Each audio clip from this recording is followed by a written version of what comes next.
He thought he'd buried his past forever, until he saw his black ex-wife begging on a street corner.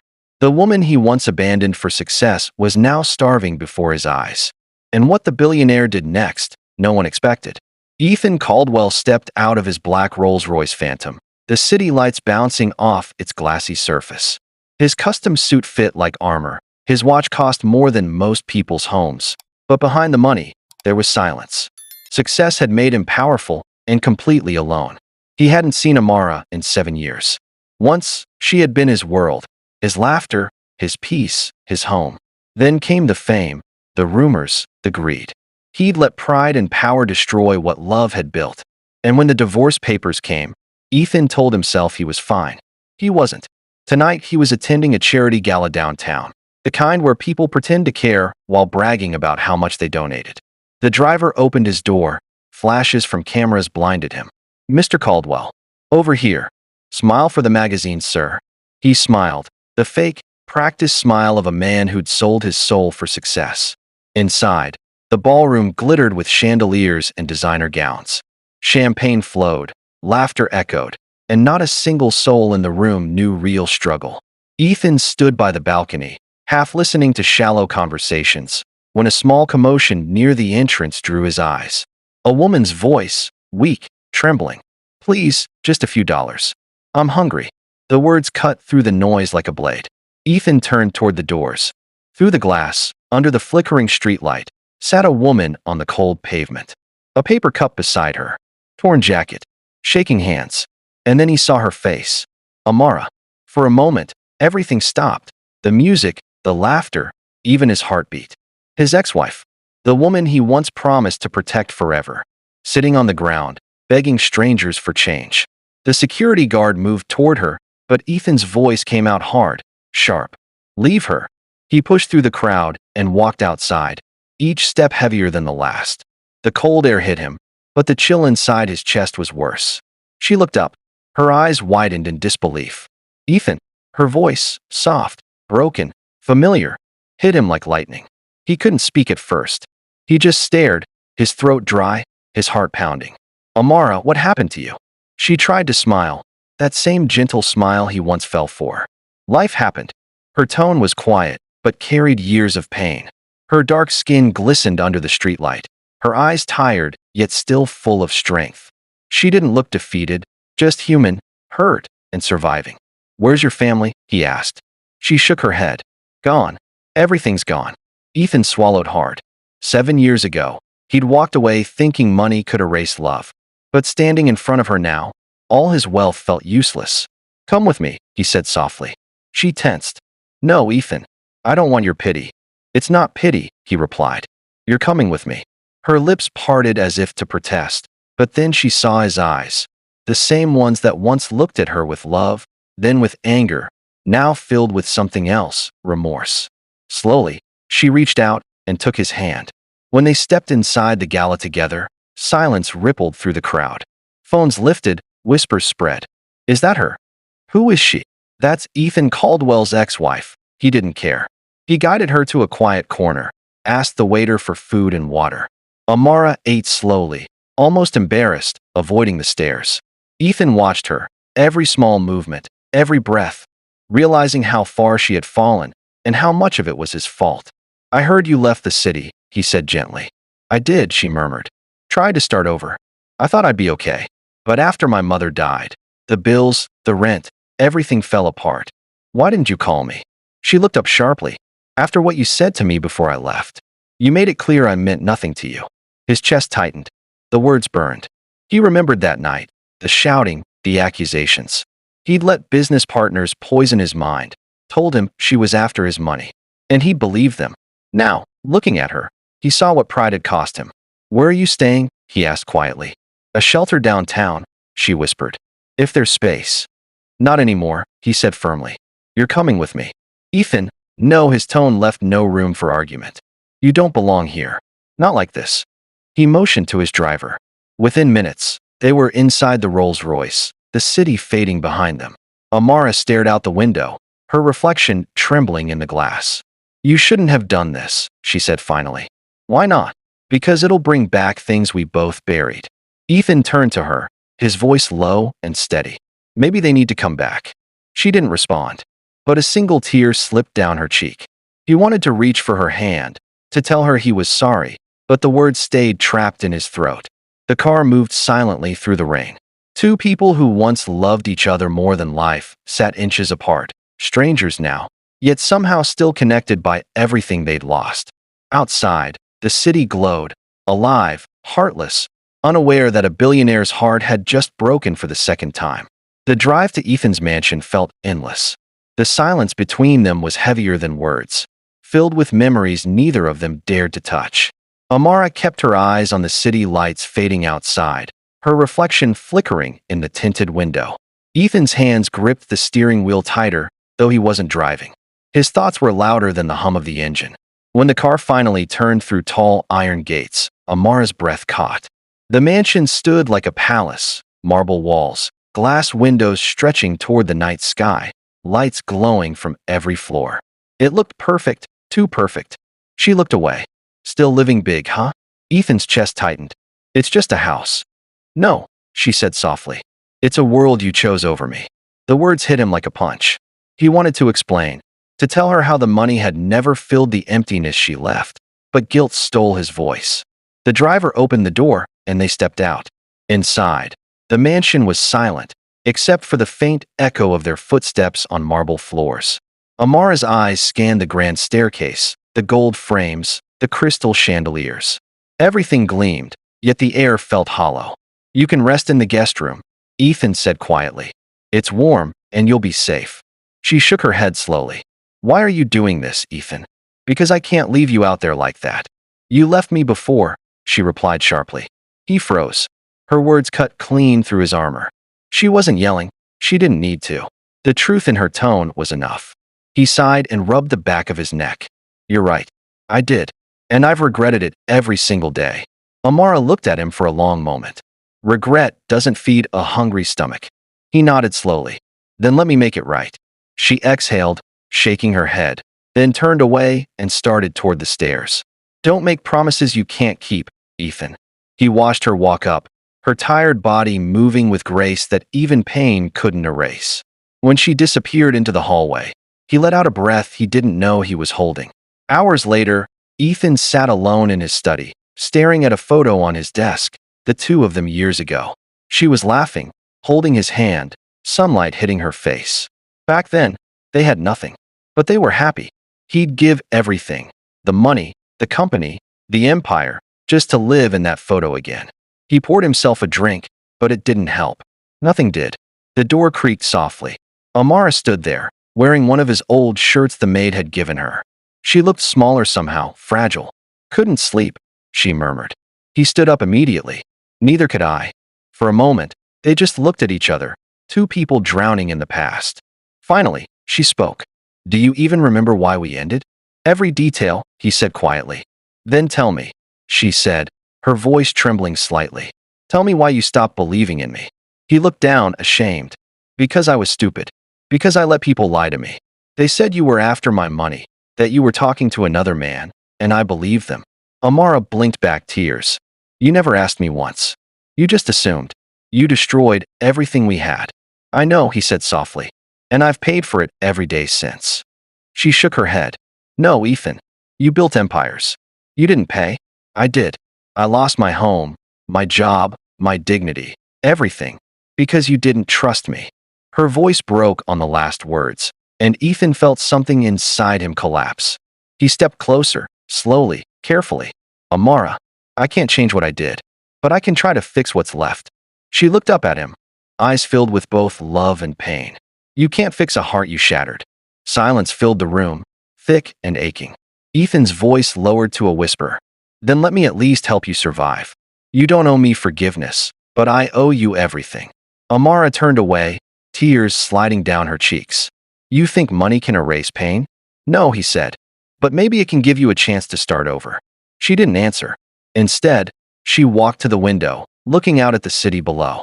Do you know what the hardest part was? She asked softly. He swallowed. What? Watching you become everything you used to hate. The man who once swore he'd never forget where he came from, forgot me instead. Her words echoed through the room like thunder. Ethan stepped forward, his eyes wet now too. You were my home, Amara, and I burned it down with my own hands. For a long time, they stood in silence. Just two shadows surrounded by wealth that suddenly meant nothing. Finally, Amara turned toward him. You really want to help me? Yes, whatever it takes. Then don't treat me like a charity project, she said firmly. If I stay here, I work for it. No favors. No pity. He nodded instantly. Fine. I'll find something for you here. You'll earn every penny. But you're not sleeping on the streets again. A faint smile touched her lips, tired, but real. You haven't changed completely, have you? He smiled back weakly. Maybe I'm trying to remember who I used to be. That night, Amara stayed in the guest room while Ethan lay awake in his own, staring at the ceiling. For the first time in years, he wasn't thinking about profit or power. He was thinking about forgiveness. About love that refused to die, no matter how much pride tried to bury it. In another room, Amara couldn't sleep either.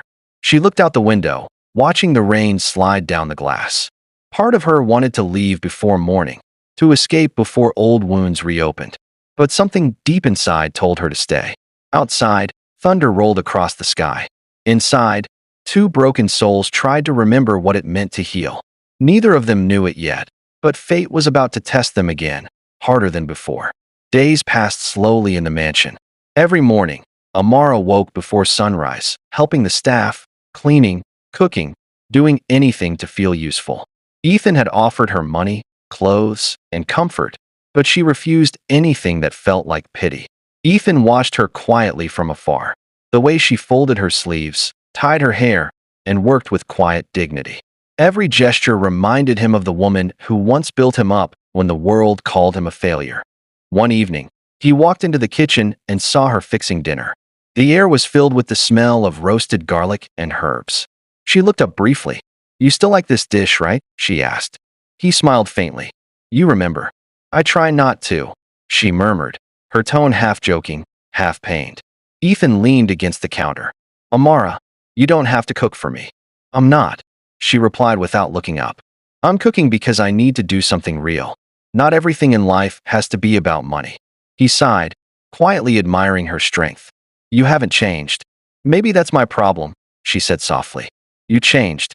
The world changed. I stayed the same. Before Ethan could respond, the butler entered with a folder. Sir, the board meeting results are in. They want to speak with you. Ethan nodded but noticed something strange. The butler avoided his eyes. Everything okay, Robert? The older man hesitated. Sir, I think you should look at the documents yourself. Ethan took the folder and opened it. His expression darkened instantly. His company's vice president, Victor Cole, was trying to remove him from his own firm. Secret votes. Hidden agreements. It was a corporate coup. He closed the file, jaw tight. Amara noticed. What's wrong? Just business, he muttered. But it's getting ugly. She studied his face. Victor Cole. That name sounds familiar. Ethan looked up, surprised. You know him? Amara hesitated. He came to me once. Months ago. Said he could help me find work if I told him things about you. Ethan froze. What? I didn't tell him anything, Ethan. I swear. I told him I wasn't your enemy. He believed her instantly. He could see it in her eyes, the same honesty he'd once doubted. I know you didn't, he said softly.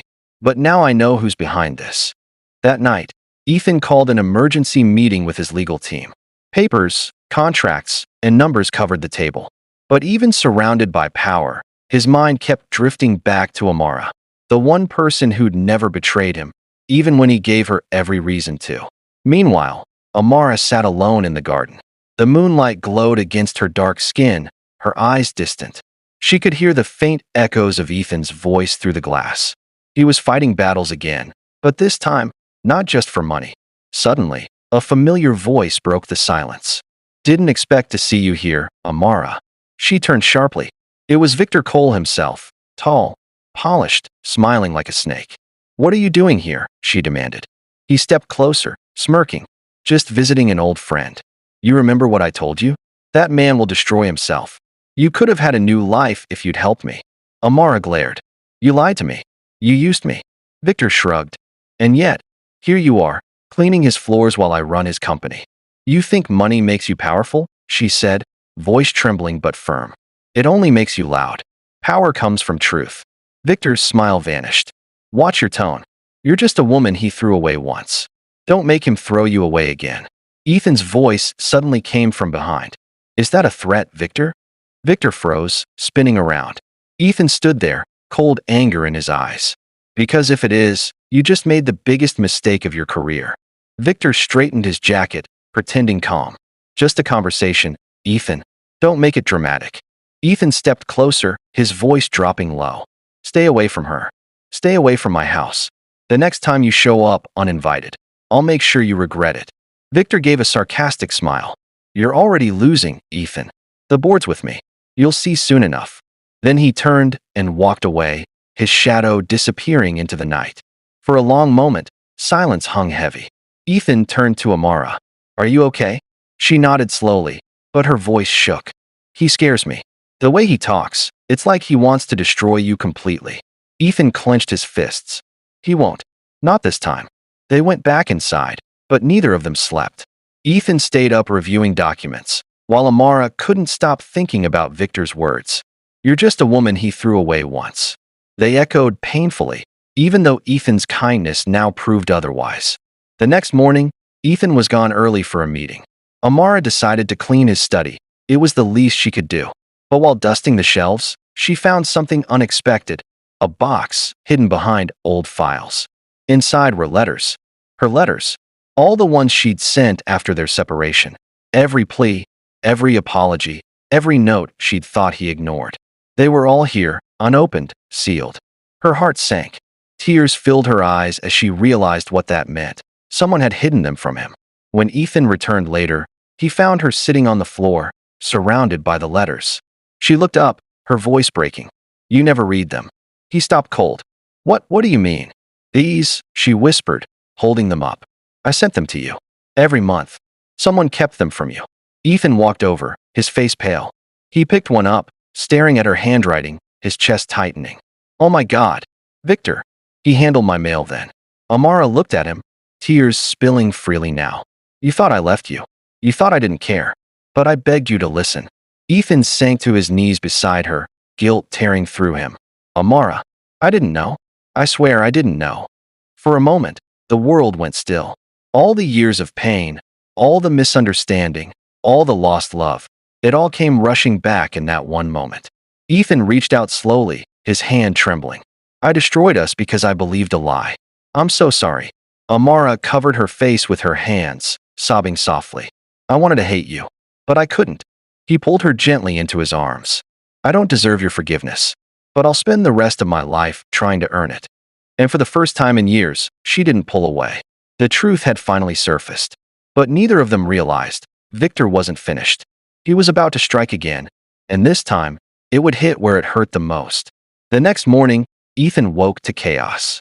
His phone buzzed nonstop, calls, messages, alerts. Something was wrong. Very wrong. He rushed to his office, and the moment he stepped inside, the air was thick with panic. Employees were running, screens flashing red, security alarms blaring softly in the background. His assistant ran up to him, face pale. Sir, we've been hacked. Financial accounts, data leaks, it's everywhere. Ethan's heart pounded. How bad is it? Bad enough that the press already knows. The stock dropped 30% in an hour. He froze, eyes narrowing. Victor. Within minutes, news channels were already calling it the DeLuca scandal. Headlines spread like wildfire. Billionaire Ethan DeLuca accused of fraud and cover-up. Reporters gathered outside his mansion, cameras flashing, desperate for a quote. Amara watched the news from the living room, her chest tightening. She could see Ethan's face on every channel, his reputation burning right before her eyes. When he finally came home, his eyes were hollow. He didn't speak, just poured himself a drink and stood by the window. Amara walked up quietly. Talk to me. He exhaled, his voice low. It's all gone. My company, my name, everything I built. He leaked fake documents, made it look like I moved money offshore. The board believes him. Amara's voice trembled. You can fix this, Ethan. He shook his head slowly. No.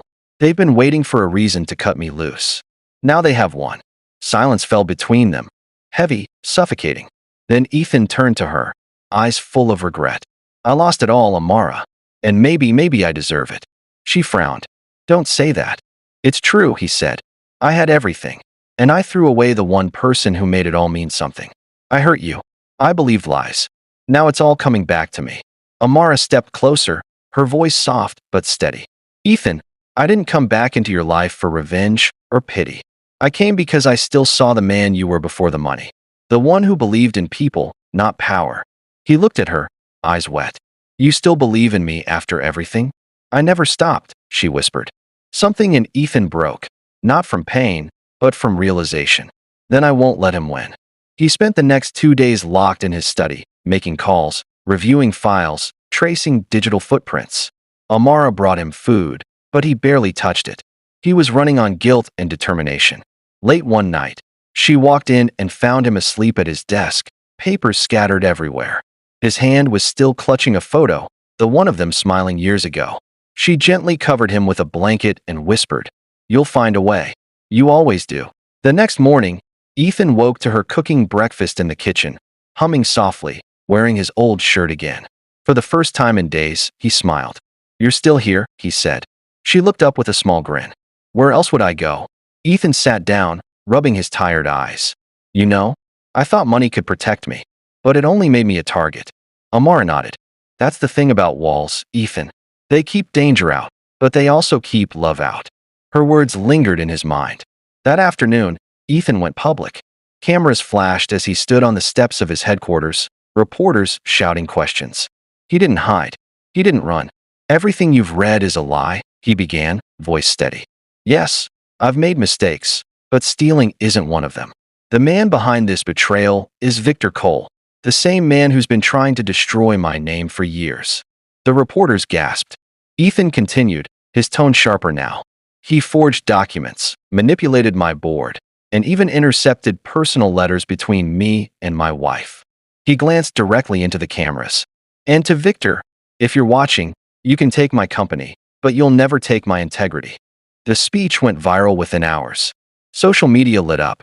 Millions watched as Ethan's honesty shook the narrative. People who once doubted him began to question everything. But Victor wasn't done. That night, he released a video, edited footage making it look like Ethan had secretly admitted guilt. The internet exploded again. Ethan sat in silence, staring at the screen. Amara stood beside him. "He's desperate now," she said softly. "He knows the truth is catching up." Ethan turned to her, eyes weary. "Then it's time to end this." He called in his last loyal employee, a cybersecurity expert named Jordan. Together, they traced the video's source, finding proof that it was altered. Victor had paid a media team to create fake evidence. Armed with files and recordings, Ethan made his final move. The next morning, he met Victor at his office. No cameras, no lawyers, just two men and the ghost of their rivalry. Victor smirked when he saw him. "You don't know when to quit." Ethan dropped the folder on the table. "Actually, I came to end this." Victor opened it. His face went pale. The evidence was undeniable. Bank transfers, edited timestamps, fake email trails, everything pointed back to him. "You can't prove this in court," Victor hissed. Ethan leaned forward, calm but dangerous. "I don't need to. The court of public opinion already saw me rise once. They'll believe the man who tells the truth." Victor stood abruptly, rage flashing in his eyes. "You think you've won?" Ethan smirked faintly. "No, I think we have." Victor frowned. "We?" Amara stepped out from behind the doorway. Her gaze was fierce. "You underestimated the woman you tried to use." Victor's expression twisted. "You?" But before he could speak, security entered with police officers behind them. Ethan's voice was cold. "You're under investigation, Victor, for fraud, extortion, and corporate sabotage." The officers moved in, cuffing him as he shouted, "This isn't over." But it was. As they led Victor away, Ethan turned to Amara. For a moment, they just looked at each other, exhausted, relieved, changed. He reached for her hand. "I couldn't have done this without you." Amara smiled softly. "You could have. But maybe you needed to remember what love feels like." That night, as the storm finally broke outside, Ethan sat beside her in silence. The world was still messy, his empire still shaken, but for the first time in years, his heart felt whole. He whispered, "You saved me, Amara." She smiled, resting her head on his shoulder. "No, Ethan. We saved each other. But destiny wasn't finished with them yet, because love, once broken, doesn't heal in silence. It tests you one last time before setting you free. Weeks passed since Victor's arrest, and the storm around Ethan's scandal slowly began to fade. The headlines shifted from "Billionaire exposed" to "The truth behind the betrayal." Public sympathy returned. People saw Ethan not as a fallen mogul, but as a man who had faced his demons and chosen truth over power. But inside the mansion, Ethan wasn't thinking about business. He was thinking about peace, something he hadn't felt in years. Every morning, he and Amara shared quiet breakfasts on the terrace. No board meetings, no investors, just sunlight, coffee, and the sound of wind moving through the trees. Sometimes they talked about the past. Sometimes they just sat in silence, healing through presence alone. One morning, Amara looked at him and said softly, "You're different now." He smiled faintly. "I had to lose everything to find myself." She nodded, eyes warm but sad. "And now that you've found yourself, what comes next?" Ethan looked at her for a long moment. "That depends. Are you planning to stay?" Amara hesitated. She had been thinking about leaving, starting over somewhere new, away from the shadows of the past. But something in his eyes held her still. "I don't know," she whispered. "Part of me wants to go, build my own life again. And part of me," she trailed off. "Part of you still loves me," he said gently. Her eyes met his, and silence spoke the truth she couldn't. That evening, they took a walk through the city together, not as billionaire and ex-wife, but as two people rediscovering what love meant. People recognized Ethan on the streets. Some waved, some whispered, but he didn't care. For the first time, he felt human again. They stopped at a small cafe, the same one where they used to go years ago when they were broke and in love. The owner, an old woman, recognized them instantly. "You two are back together?" she asked, smiling. Amara laughed softly. "Something like that." They sat at the same table by the window. Ethan looked around, the memories flooding back.